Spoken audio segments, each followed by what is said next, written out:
Assalamualaikum warahmatullahi wabarakatuh. Saya di sini akan menjelaskan tentang sistem pembinaan karir.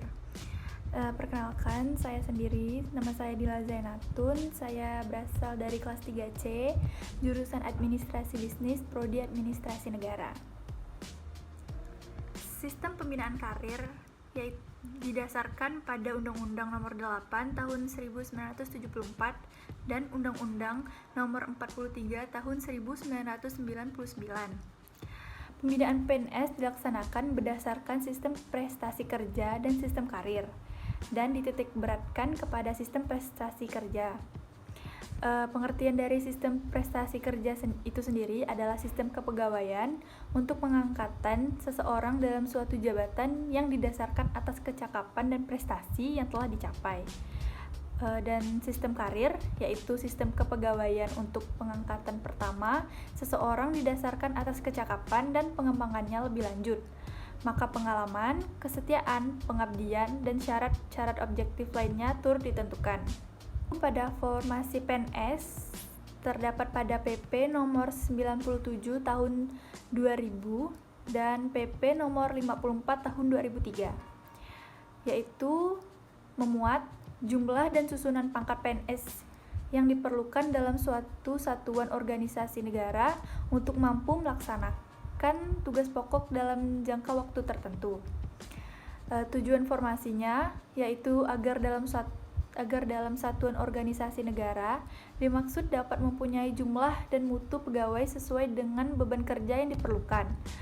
Dan dasar penyusunan formasinya yaitu formasi disusun berdasarkan analisis kebutuhan dan penyediaan pegawai sesuai dengan jabatan yang tersedia dengan memperhatikan norma standar dan prosedur yang ditetapkan oleh pemerintah. Pengadaan PNS yang dimuat dalam PP nomor 98 tahun 2000 dan PP nomor 11 tahun 2002, yaitu terdapat dalam keputusan KA BKN nomor 11 tahun 2002, yaitu memuat proses kegiatan untuk mengisi formasi yang lowong mulai dari perencanaan, pengumuman, pelamaran, penyaringan, sampai dengan pengangkatan menjadi PNS. Lowongan formasi disebabkan oleh adanya PNS dan PENS, BHT, dan MD, dan adanya perluasan organisasi PLM. Pendidikan dan pelatihan PNS dimuat dalam PP nomor 101 tahun 2001, yaitu terdapat pasal 31 Undang-Undang Nomor 43 tahun 1999 tentang perubahan UU Nomor 8 tahun 1974 yang berisi untuk mencapai daya guna dan hasil guna yang sebesar-besarnya diadakan pengaturan pendidikan serta pengaturan penyelenggaraan latihan jabatan PNS yang bertujuan untuk meningkatkan pengabdian mutu, keahlian, kemampuan, dan keterampilan. Dan adapun pengertian diklat PNS yaitu upaya yang dilakukan bagi PNS untuk meningkatkan kepribadian, pengetahuan, dan kemampuan sesuai dengan tuntutan persyaratan jabatan dan pekerjaannya. Adapun tujuan umum diklat yaitu dalam Undang-Undang Nomor 43 tahun 1999 yaitu terdapat meningkatkan pengabdian mutu, keahlian, dan keterampilan, menciptakan adanya pola pikir yang sama, menciptakan dan mengembangkan metode kerja yang lebih baik, dan membina karir PNS. Penilaian PNS yang pertama yaitu daftar penilaian pelaksanaan pekerjaan ataupun DP3 yang dimuat dalam PP nomor 10 tahun 1978 dan SE-KABKAN nomor 2 SE tahun 1980 yang berisi hasil penilaian pelaksanaan pekerjaan selama 1 tahun yaitu pada Januari sampai akhir Desember merupakan salah satu bahan pertimbangan dalam rangka pembinaan karir PNS.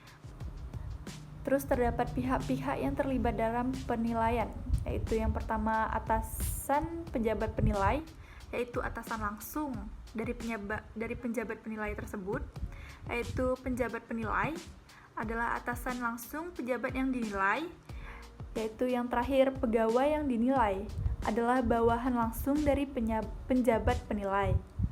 Yang kedua, masa penilaian. Masa penilaian dalam jangka waktu 1 tahun dari bulan Januari sampai akhir Desember. Kemudian terdapat unsur-unsur yang dinilai, yaitu kesetiaan, prestasi kerja, tanggung jawab, ketaatan, kejujuran, kerjasama, prakarsa, dan kepemimpinan. Yang kepemimpinan itu dilakukan bagi yang menduduki jabatan struktural.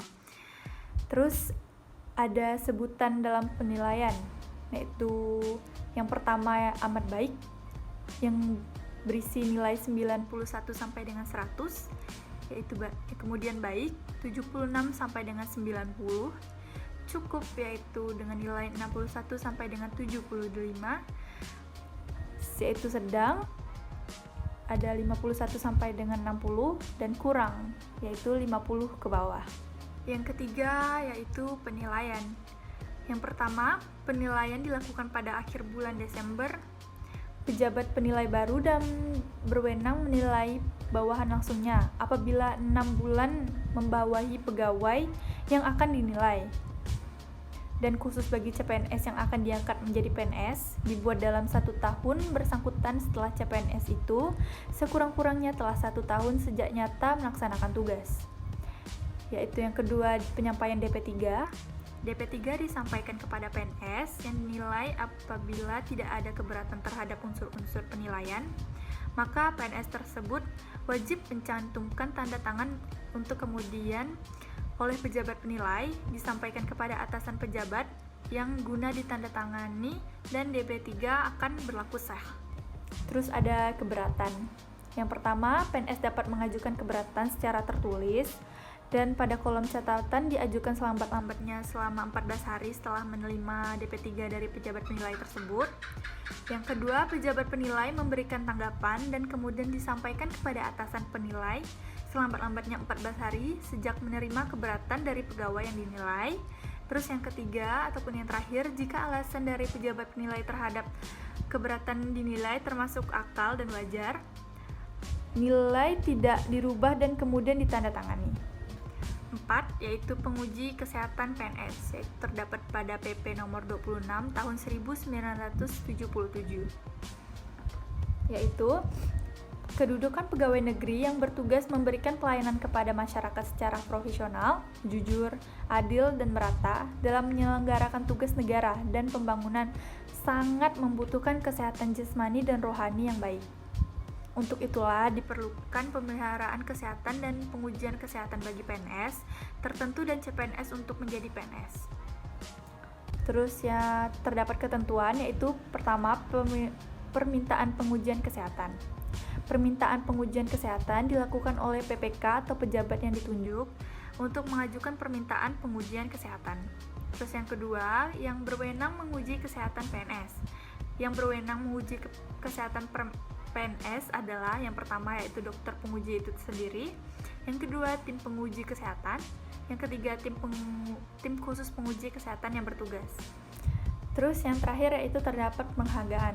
PNS yang telah memenuhi kewajibannya sebagai PNS dan memenuhi syarat yang telah ditentukan dapat diberi penghargaan atau kepercayaan yang berupa: yang pertama, kenaikan pangkat PNS; yang kedua, pengangkatan dan dalam jabatan struktural atau fungsional; yang ketiga, Satya Lencana Karya Satya. Sekian penjelasan saya tentang sistem pembinaan karir. Terima kasih atas perhatiannya. Kurang lebihnya saya mohon maaf. Wabillahi taufiq wal hidayah. Wassalamualaikum warahmatullahi wabarakatuh. Terima kasih.